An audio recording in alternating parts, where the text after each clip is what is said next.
It's October 14, 2019, and this is Globespan 24x7 News. Good evening, and thanks for joining us. My name is Samuel Suknavan, coming to you live from Georgetown, Guyana. Here are the major headlines for today. Businessman shot and killed, 2 others injured during robbery in Kitty. Piracy attack, search still on for missing Berbice boat captain and crew member. 147 persons being trained in various allied health professions. GGMC and Labor Department share equal blame for mining pit incident, says PUGWU. And second phase of National Cultural Policy consultations set to begin soon. Over to you, Kingsley. Thanks, Samuel. Here's what we'll be covering in our regional international news for today. The Guyanese American Chamber announces plans for Guyana's trade market. And an off-duty police officer hospitalized in Trinidad and Tobago after intervening in bar dispute. Also, Ecuador's government agrees to restore fuel subsidies, committed to restore peace. Meanwhile, U.S. Democrats subpoenas former Trump-Russia advisor in impeachment probe. And Canadian national suspected of $70 billion a year Asia-Pacific drug trade. Now we will take a look at Abel Harris, who's manning our sports desk. Thanks, Kingsley. For sports headline, Sport Minister congratulates Ghana Amazon Warrior despite team loss at Barbados. Heroes CPL announces team of the tournament. Gladiators exact revenge on revelers in CPL Women's T10 Course Invitational, and football suspended in Catalonia. And now for a look at the news. Family members of 2 Berbice fishermen who are suspected to have been murdered in a recent piracy attack are still scoring the water in an effort to recover their bodies. Shakima Day brings us more. The country was still recovering from the devastating aftermath of the April 2018 piracy attack in Suriname waters that left 3 dead, 11 missing and presumed dead, while 11 survived. Now, tragedy struck again, this time claiming the lives of 2 young men, while 2 are still missing and presumed dead. The bodies of 20-year-old Otto Lamar Petrie and 36-year-old Kowal Ajay Kisun have been recovered from the Abari foreshore Mahaica, just days apart from each other. Both bodies were bound at the hands and feet. Family members of the remaining men, 20-year-old boat captain Vishnu Siram and Marvin Tamishwar, have lost all hope that the men would be found alive. Search efforts are still ongoing to recover their bodies. Tasha Sicharan, wife of Ajay Kisun, disclosed that herself and other family members learned from Facebook that a body was discovered, and they ventured to the funeral home where her worst fears were confirmed. Then we go straight to the back, and as soon as he opened the ice box, I saw the clothes and it was my husband. I told him, I don't have to identify anything else. This is my husband. I couldn't recognize his face. There were no flesh, only a skeleton I could see on his face. His body, I see marks of violence on his belly. His 2 foot was swelled. I didn't identify the tattoo at the set time. I tell him yes, that's his clothes, because that's the very clothes he worked with. It's a long sleeve black Calvin Klein short. He had on a green under a vest and a blue short pants with stripes. Now I come back in front, the police take a statement from me. They tell me that, okay, I want you to go back to identify the body one last time. So I go, they pull the gloves out. When they pull the gloves out, there and there, I recognize a tattoo. There is a tattoo of King mark on his hand. Family members were outraged, expressing their frustrations over the safety of fishermen who tread dangerous waters in search of an honest living. However, Public Security Minister Kemraj Ramjatan told Globespan 24 News that while police are investigating the incident, government had pitched the idea to fishermen since last year for every boat to be given a firearm as a form of protection while on water. But according to him, this option was not taken up by the fishermen. The police are right now investigating this matter, but what the government has done and has seen major successes over the last 4 years is a lot of aerial surveillance, and also keeping an eye on the suspected pirates on the ground. Those are the 2 important things that we have been doing, because they just can't have a police Coast Guard boat next to people doing their fishing. But we understand now that the number of these people are not really catching fish. They are going to bring a number of illegal items and a couple of other things and so on. And so we will have to do lots more aerial surveillance, and we will have to. There are a number of other things that we can do, like if there are innocent people who are going to be attacked, and I have spoken to them already about this thing on a number of occasions, that every boat that wants to go out there to defend themselves, we are willing to give them a firearm. Ramjatan said that the option is still available to the fishermen. I have left it with them. They're the ones that are supposed to take it up from there. They never did. Nevertheless, the minister said his government is concerned about the issue and assured that a full-fledged investigation will be conducted. For Globespan 24x7 News, Shakima Day. Thanks, Shakima. And what started as a normal day of business at Eldorado Trading, located at 63 De Silva Street, Newtown, Kitty, Georgetown, ended in bloodshed when a customer was shot and killed, and others injured by armed bandits who are believed to have traced his vehicle to the business premises. Here are the full details in this Kingsley Bryan report. Globespan 24x7 News was informed by residents that Dion Stall, a gold miner from Charity, Essequibo Coast, was shot during the ordeal and died while receiving treatment at the Georgetown Public Hospital Corporation. Reports are that Stall was about to complete a transaction with the company and that the now dead miner had recently come out of the interior where he is said to be working. According to reports, Stall was reportedly shot while sitting in a motor vehicle bearing registration number PPP 6727 as he awaited the security to open the gate to the business establishment. It was at this point that a white 212 Toyota motor car drove behind Stoll's vehicle and stopped. From the surveillance footage at the scene, they can be observed trailing the businessman's car as it made its way down De Silva Street.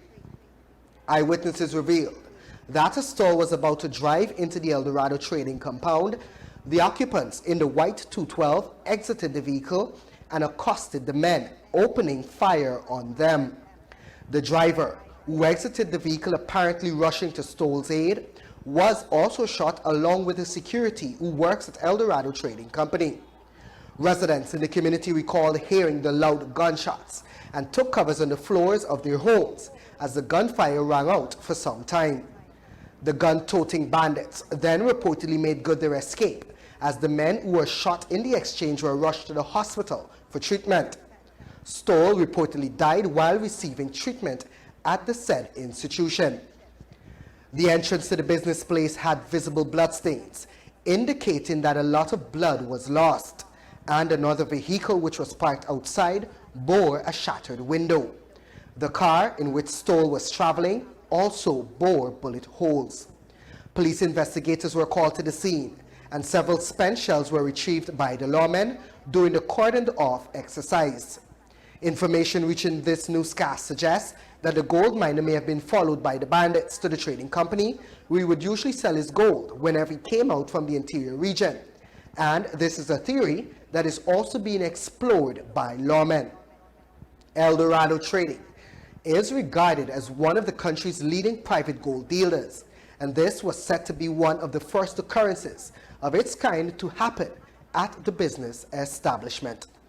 For Globespan 24x7 News, this is Kingsley Bryan.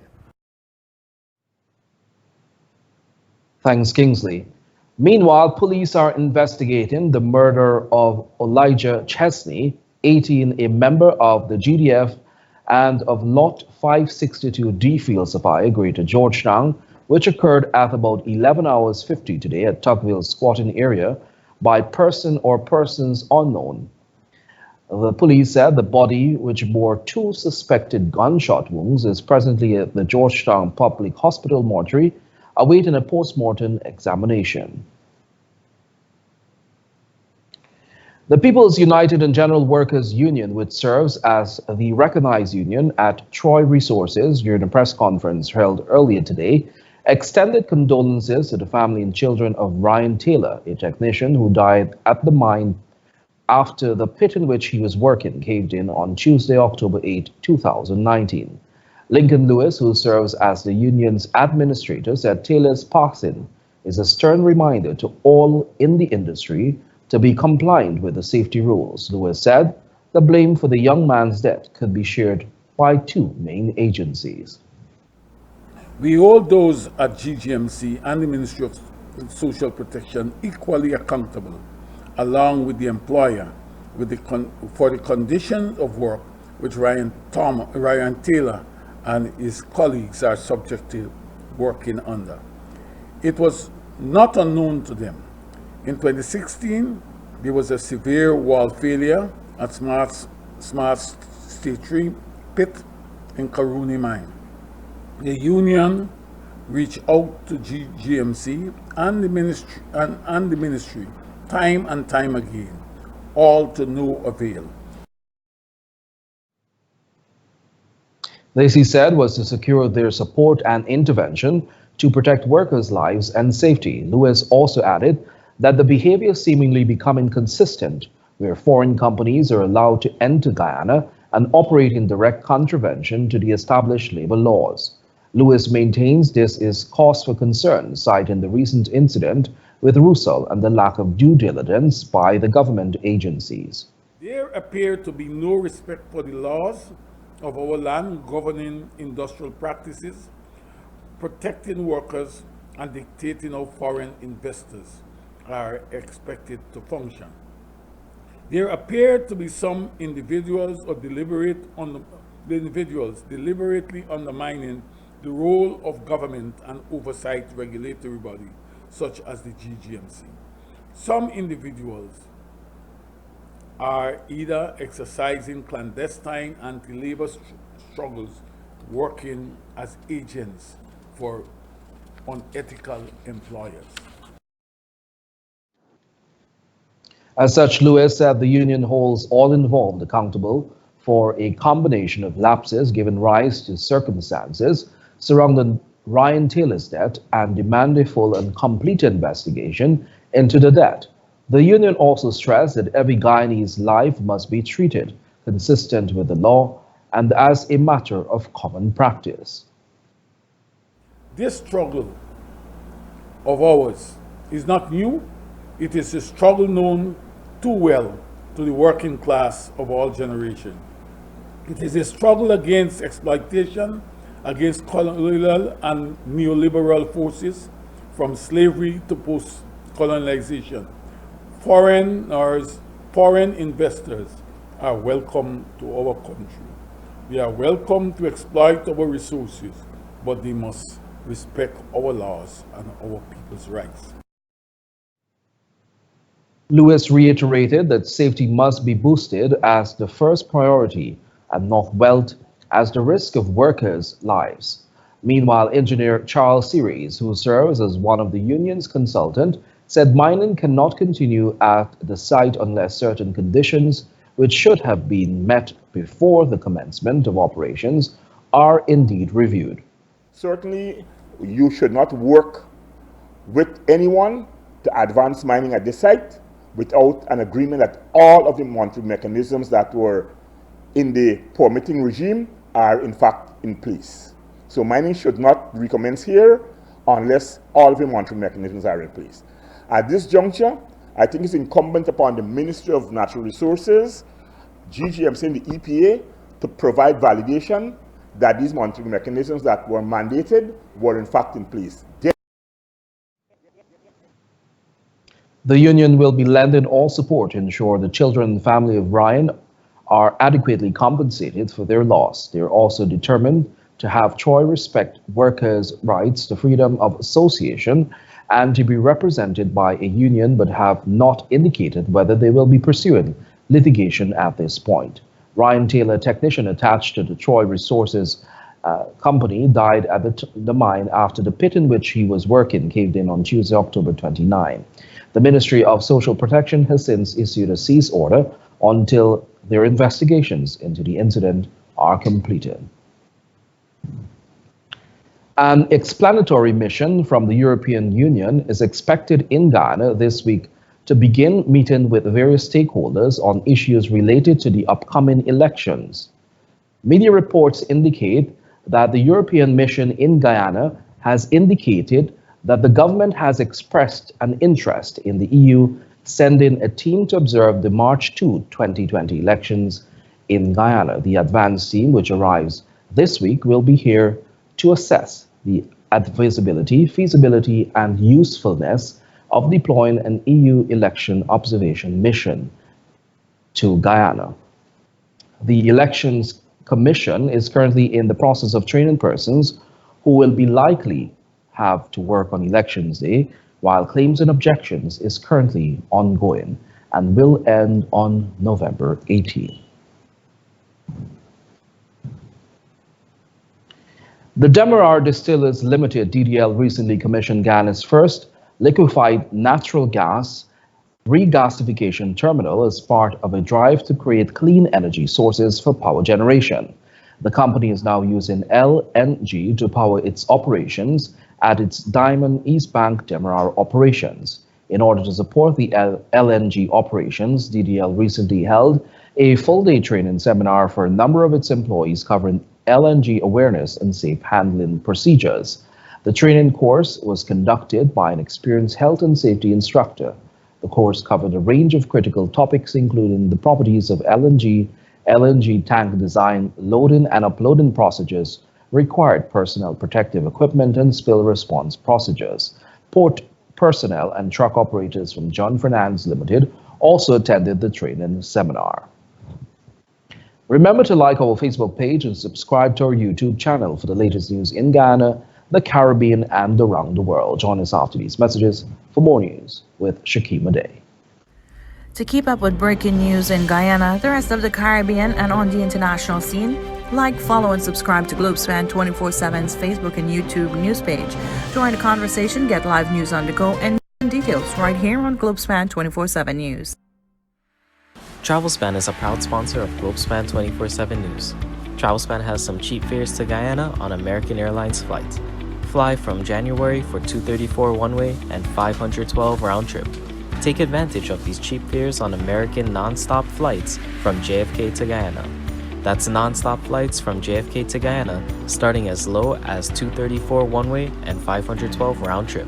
And also has the cheapest fares for Christmas that starts as low as $799 round-trip. Travelspan celebrating 25 years in business with over 10 offices to serve you. Call 718-845-0437. That's 718-845-0437. Or book online at travelspan.com. Book early and save.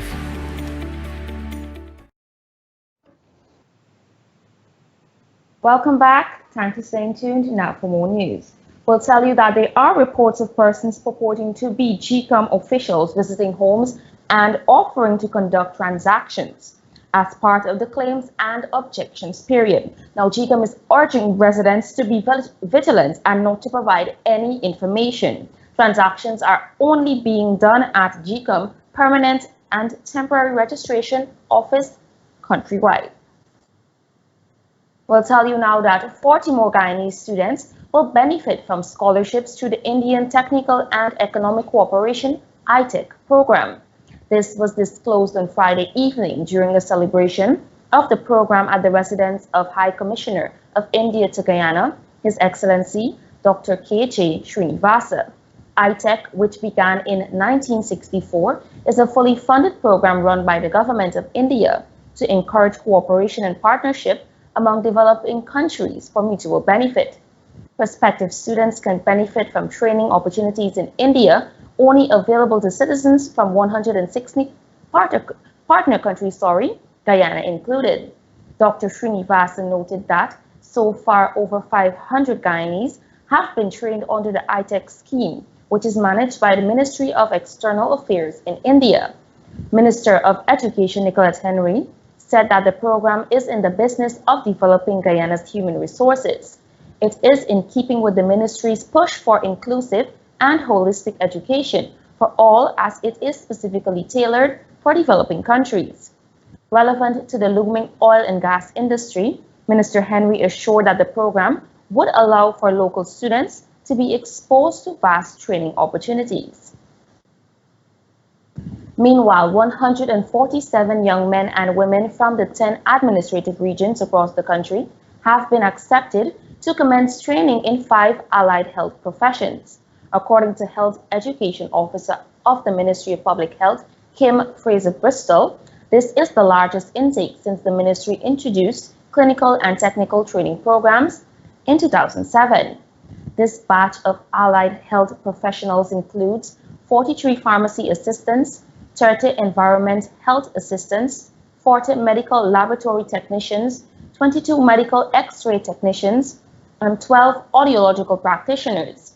Of the overall total of trainees, 44 were drawn from the hinterland regions 1, 7, 8, and 9. Fraser-Bristol, who is the coordinator of three of the 5 training programs, expressed her satisfaction with the number of hinterland trainees and what this holds for the future of the public health sector. Open quote, "We have had a large number of applications and the persons selected would have gone through the interview process and passed. It is the largest intake of our hinterland students because the ministry is focused on having persons trained so that they can return to their regions and serve." All of the programs commenced on October 14 and will run for varying periods, with the longest running being the medical laboratory technician at 18 months. The other programs will run for periods of 12 and 15 months. Minister of Public Health, Walter Lawrence, said that the government is pleased to initiate such a training opportunity for young persons, as it demonstrates every effort made to address the human resources gap in the public health sector. She also emphasized that this is an important aspect to the Ministry of Public Health reaching its overarching objective to ensure everyone has access to all levels of healthcare services. Also, upon completion of training, these persons will become critical to the delivery of healthcare in Guyana. You'll hear now that President David Granger, in his bid to ensure that Guyana pushes forward with the modernization, has pledged $1 million to the Swarsati Vidya Niketan Secondary School Science Department. Here is that report. The head of state made this announcement as he delivered a feature address to the graduating class of 2019 at the Swarsati Vidya Niketan Secondary School on Sunday. According to President Granger, with the impending oil sector, Guyana will embark on the modern path. As such, he feels science can help to further modernize the country.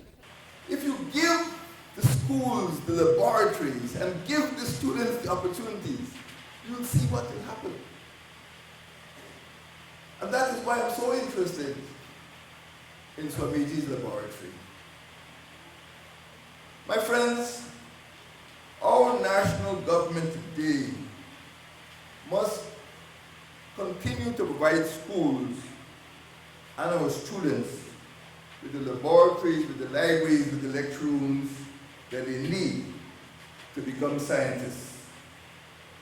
The president commended the graduating class of 2019, citing the importance of their science program. SPN is moving on the correct path. It is emphasizing science, education, without de-emphasizing the humanities. And the Swami's love of poetry indicates that he might very well love the humanities more than science, but I wouldn't judge. The school's decision to erect a science building equipped with modern laboratories is a recognition of the validity and the urgency of science education.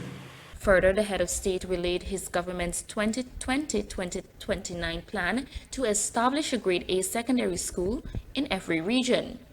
My government aims at establishing at least one first class, perhaps A grade, if it satisfies the qualifications to be A grade.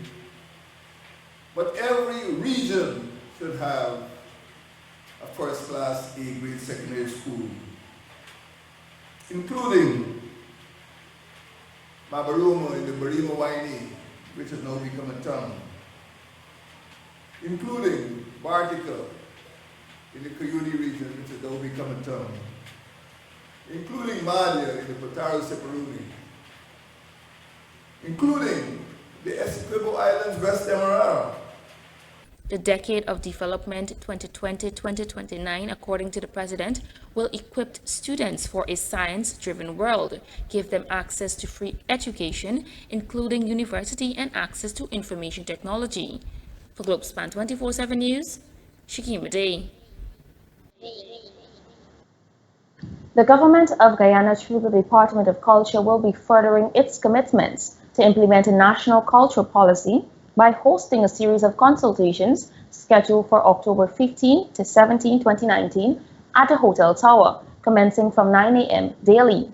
The consultation process, spearheaded by Director of Culture Tamika Boatswain, with assistance from Ruel Johnson, Culture Policy Advisor to the Government of Guyana, was launched in 2015 based on the commitment by the current administration to mainstream culture in development, protect our cultural heritage, and support development of cultural and creative industries.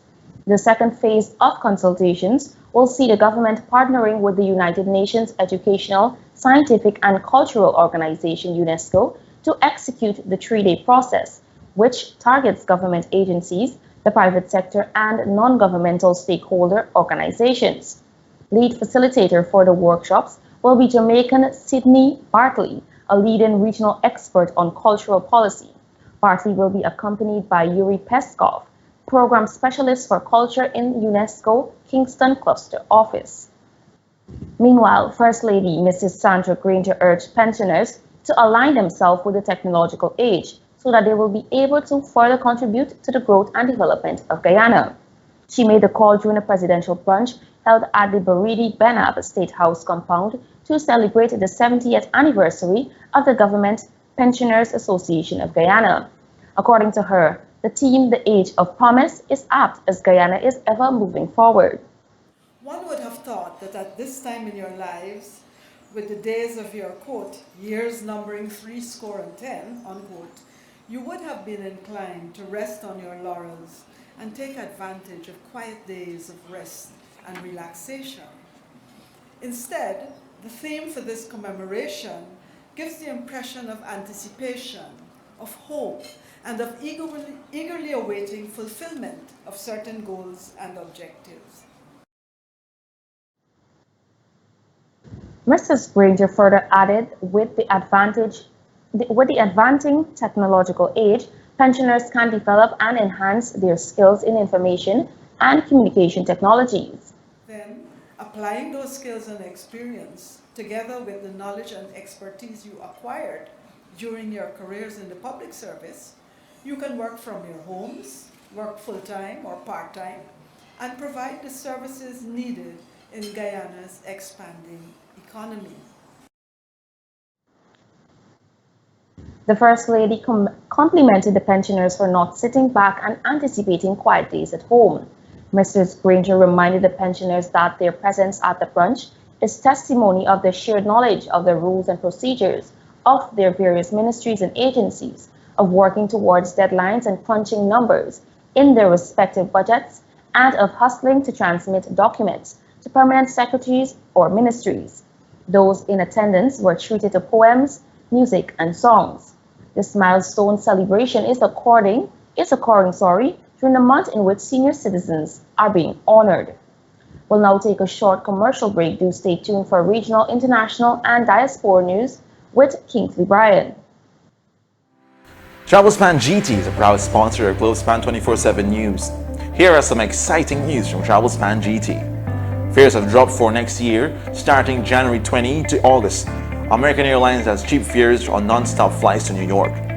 Flights are as low as $306 one way and $540 round trip, all tax included. Take advantage of these cheap fares on American Airlines non-stop flights to New York. Globespan has also cheap fares to Miami, Toronto, Canada, and the Caribbean. Call Globespan GT in Georgetown at 227-1701, that's 227-1701, or in Rose Hall call 337-4298, and New Amsterdam at 333-6230. That call Globespan GT in Georgetown at 227-1701. That's 227-1701. Or in Rose Hall, call 337-4287. And in New Amsterdam at 333-6230. And now for the news in detail. The World Trade Centers Association, during an International Trade Conference and Expo, FITCE, which featured products from Guyana, expressed its interest in setting up a location in Guyana. This announcement was made by the Guyanese American Chamber of Commerce, whose secretary, Melinda Gordon, noted that the expo provided Guyana with encouraging and positive exposure. Gordon said that local participants in attendance of the event were interested in products and services being offered by Guyana. As such, the WTCA will be pursuing discussions toward this by the end of the month. According to the GACC, the interested participants have indicated follow-up action to ensure sustainable markets for these products. Participants also expressed interest in Guyana's natural resources like gold and diamonds, seafood, and fruits and vegetables, among other products and services. The WTCA's main goal is to access to international trade services and facilities by linking the offices of government and industry that serve and carry on trade. According to Gordon, a WTCA in Guyana will benefit small businesses since the WTCA was impressed by what they saw from the Guyanese diaspora. And a police officer is reported to be in serious condition at the hospital after liquid was flung into his eyes by a woman at a local bar on Friday night in Trinidad and Tobago. According to reports, Police Constable Ernie Bernard suffered grade 4 injuries to his eyes and is at the Eric Williams Medical Sciences Complex. A statement from the Trinidad and Tobago Police Service said that Bernard and other police officers were off duty and hanging out at a bar on Madras Road when he tried to part a fight with two women. It is alleged that one of the women went to a vehicle and grabbed the jar which contained the unknown liquid and threw the substance at Bernard's face, then fled in the vehicle. Police are unclear what the substance is. An investigation has been launched into the crime against the officer. And Ecuador's government has agreed to restore fuel subsidies in deal with indigenous leaders to end mass protests that have brought the capital, Quito, to a standstill, the UN says. President Lenin Moreno had imposed a curfew enforced by the military, but according to a joint statement, government had withdrawn an order removing the fuel subsidies. The statement said with this agreement, Ecuador government is committing to restoring peace in the country. The decision came after the two sides held talks brokered by the UN and the Roman Catholic, after nearly 2 weeks of violent demonstration by rebels. The two sides will now discuss a new law to ensure subsidies are not exploited by people who smuggle fuel to neighboring countries. Government official Juan Sebastian Roldan said that talks to start drafting a new law would start immediately. The statement also said that a commission will also be set up to reestablish peace in the stricken Andean nation, with mediation by the Catholic Church, the UN, and others. And an official working close to the U.S. impeachment inquiry has said that the U.S. Intelligence Committee issued a subpoena to former National Security Council official Fiona Hill because of White House attempts to direct witnesses not to cooperate with the House's impeachment inquiry. According to that official, because of efforts by the White House limit any testimony that does occur, the House Intelligence Committee issued a subpoena to former National Security Council official Dr. Fiona Hill to compel her testimony this morning. As is required of her, Hill is now complying with the subpoena and answering questions from both Democratic and Republican members and staff. Top Republican on the Oversight Committee, Jim Jordan, said Hill had been subpoenaed even though she was willing to testify voluntarily.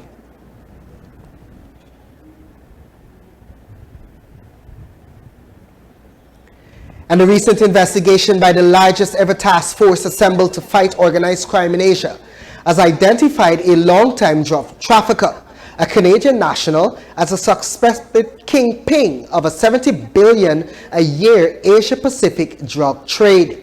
It is alleged that the suspected syndicate leader is Che Shilop, 55 years old, who is an ex-convict, and he formerly lived in Toronto and has moved between Macau, Hong Kong, and Taiwan in recent years.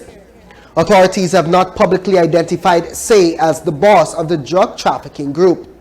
The Australian Federal Police, which has taken the lead into the sprawling investigation, has compiled a list of top syndicate members that identifies Say as the senior leader of the Sam Gore syndicate. A flowchart of the syndicate in a Taiwanese law enforcement document identifies Say as the multinational CEO of the Sam Gore syndicate. And the Met Office in England has said that thunderstorms are set to cause flooding and travel disruption across parts of England. The forecast has issued an amber thunderstorm warning for the east and southeast of the country. Storms in northern France are expected to move across the channel to strike the east, London, and the home countries. Between 3 cm and 4 cm of rain is set to fall within 2 hours after 17 hours BST, which could lead to flash flooding. The Met Office said flooding of homes and businesses is likely and could happen quickly, with damage to some buildings from flood water, lightning strikes, hail, or strong winds. There is also a risk of power cuts, flooding, and travel disruption, while fast-flowing water could pose a danger to life in some cases. Lightning, hail, and gusty winds are also expected. People are being warned of potential travel delays, road and rail closures, and power outages. A yellow weather warning for rain, is also in place, covering central and southern parts of the country.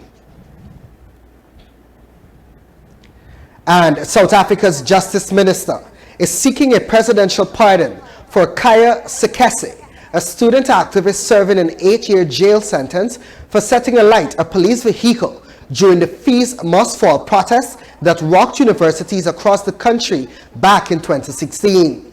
The student appeared in court on Monday in a bid to have his sentence and conviction for malicious damage to property overturned, but it was rejected by the magistrate. Despite being rejected, he can still legally approach the Supreme Court of Appeal. Lawyers argue that there was insufficient evidence against him despite his conviction. The lawyers also said the prosecution failed to produce any video evidence and that the still images being used as evidence against their client provided no conclusive proof of any wrongdoing. And we'll tell you now that Japan has reported more than 110,000 people are taking part in search and rescue operations after Typhoon Hagibis struck Japan on Saturday. The typhoon is the worst the country has seen in decades, and at least 40 people were killed and 16 reported missing. Due to the seriousness of Typhoon Hagibis, the cancellation of 3 Rugby World Cup matches occurred, but a key match between Japan and Scotland went ahead. Police officers, firefighters, coast guards, and the military are working to reach those trapped by landslides and floods. The typhoon battered 8 prefectures across Japan, with winds speeds up to 225 kilometers per hour. And turning our attention now to commodity news, we'll tell you that the world market gas seed oil prices dropping by nearly 3% today as investors actually await details about the first phase of a trade deal between the United States and China. Statistics shows Brent crude dropped 1.64 or 2.7% to $58.8 a barrel, while U.S. West Texas Intermediate crude oil lost $1.52 or 2.8% to $53 a barrel. On Friday night, the United States and China outlined the first stage of a trade deal and suspended this week's scheduled U.S. tariff hikes. Brent and WTI rose more than 3% last week, their first weekly increase in 3, on the signs of progress towards a trade deal that would boost crude oil demand. A BNP Paribas oil strategist said that the oil market is taking a cautious stance as to what comes next, given that the thorny issues of industrial policy, intellectual property rights, technology transfer, among others, were not addressed. But existing tariffs remain in place, and officials on both sides said much more work was needed before an accord that could be agreed upon is reached. Now that has brought us to the end of today's news in the region and around the world. Let us join Kumar Doshi with Tech News at our studio in India for more on education technology and what this means for the 21st century students and teachers. This is Kingsley Bryan reporting from Guyana. Stay tuned for more news. Namaste, salam and good day to everyone. This is TechBeat on Globespan 24x7. After discussing about drone farming, let's see what are agricultural robots and automated farming. Agriculture in the modern age is changing rapidly. Rising global population and shifting trade policies affect the pricing, supply chain, and delivery of food products. Meanwhile, consumer preferences, especially in the modern countries, are shifting towards organic and sustainably produced products and produce that require more attention, data, and labor. An agricultural robot is a robot deployed for agriculture purpose. The main area of application of robots in agriculture today is in the harvesting stage. Emerging applications of robots in agriculture include weed control, cloud seeding, plant seeds, harvesting, environmental monitoring, and soil analysis. According to verified market research, the agricultural robot market is expected to reach $11.58 billion by 2025. Fruit picking robots, driverless tractors, sprayers, and sheep shearing robots are designed to replace human labor. In most cases, a lot of factors have to be considered, like size and color, before the commencement of a task. Robots can be used for other horticultural tasks, such as pruning, weeding, spraying, and monitoring. Smart or automated farming systems reduce waste, improve productivity, and enable management of a great number of resources through remote sensing.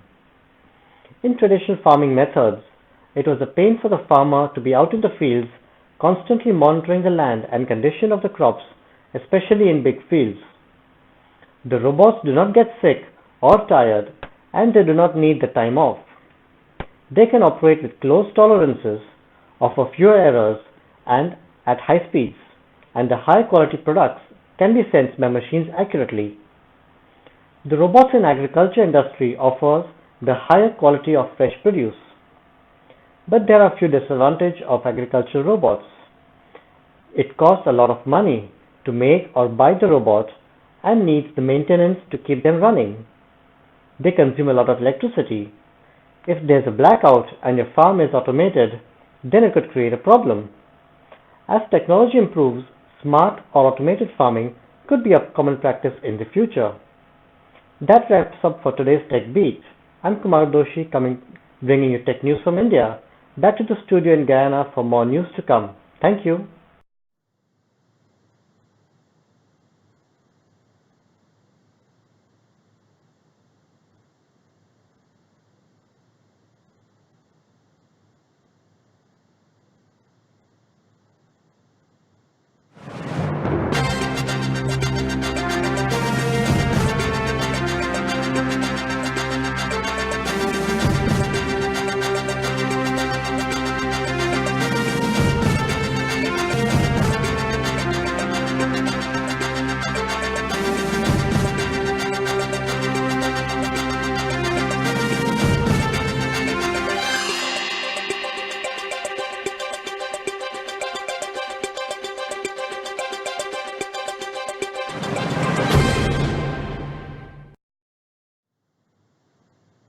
And that was our Bridge Reports. We'll now shift our attention to what's happening in the world of sport with Abel Harris.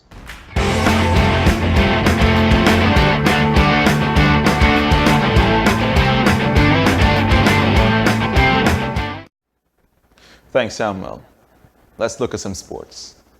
Minister with responsibility for sport, Dr. George Norton, has extended congratulations to the Guyana Amazon Warriors team for an exceptional performance in the Hero Caribbean Premier League 2019. Open quote. Even though we did not win, I believe that Guyana was a massive force to be reckoned with in the tournament. We have been consistent in reaching the finals, and when the time is right, we will stun the cricketing world with a spectacular win, Minister Norton said. Dr. Norton is encouraging all Guyanese to upkeep the unity momentum that the CPL has brought on. Open quote. The CPL may have come and gone, but the togetherness and love that we displayed as one people, one nation with one destiny, while rallying around the Guyana Amazon Warriors, deserve to live on, Minister Norton urged. The Warriors lost their first CPL 2019 game on Saturday in Trinidad and Tobago against the Barbados Tridents. The Hero Caribbean Premier League have announced the team of the tournament. This has been selected by Tom Moody, Hero's CPL's Director of International Cricket, along with the commentary team Mark Butcher, Danny Morrison, Dirk Nens, Ian Bishop and Darren Ganga. The team will be captained by Shoaib Malik, who successfully led the Guyana Amazon Warriors to a record 10 victories in the group stages to leave them unbeaten in the tournament thus far. He is joined by fellow Amazon Warriors Brandon King and Imran Tahir, who have both played an integral part in the Guyana franchise record-breaking tournament. The sole representative from the Jamaica Talawas is Glenn Phillips. The Trinbago Knight Riders have two players in the team, Lenda Simmons and Kieran Pollard. The Barbados Tridents have three players who make the team: Jason Holder, Harry Gournay, and Hayden Walsh Jr. The St. Kitts and Nevis Patriots have representation from Fabian Allen and Sheldon Cottrell. The head coach of the year is Johan Botha, who has taken Guyana Amazon Warriors into the CPL final with 11 straight wins. The 12th and 13th men are also from Guyana Amazon Warriors, with Chris Green and Chandrapal Hemraj making up the rest of the squad. The court's Gladiators gained revenge for Thursday's 8th-wicket defeat to the NLCB Revelers with a 3-run victory in Saturday's CPL Women's T10 Course Invitational. The Revelers had prevailed by 8 wickets in the NLCB Challenge, and it looked like being a similar story 2 days on when the Gladiators were restricted to 66 from their 10 overs at the Brian Lara Cricket Academy. But in the absence of star player Stephanie Taylor, the Revelers came up short on 63-6, despite Chanel Henry's unbeaten 17 and 11 off 5 balls from Stacey Ann King to go with her 3 wickets in the first half of the game. At the end of the first ever CPL Women's T10 tournament, both teams, the NLCB Revelers and the Course Gladiators, secured 1 win each in the separate invitational matches, and it was hailed a resounding success by the organizers. The Catalan Football Federation has suspended all matches in the region after the 9 Catalan separatist leaders were jailed. Spain's Supreme Court sentenced leaders for sedition over their role in an independence referendum in 2017. The federation says the suspension is to show solidarity with the leaders and their families and covers all of its official football and futsal matches. It does not include La Liga, or the Spanish national team. Catalonia is a semi-autonomous region in northeast Spain, and in a referendum on 1 October 2017, declared illegal by Spain's constitutional court, of about 90% of Catalan votes cast backed independence, but turnout was 43%. That's all for sports. Back to you, Samuel. Thanks, Abel. And that has brought us to the end of today's news. Before you go, here's a recap of our major headlines. Businessman shot and killed, 2 others injured during robbery in Kitty, Georgetown.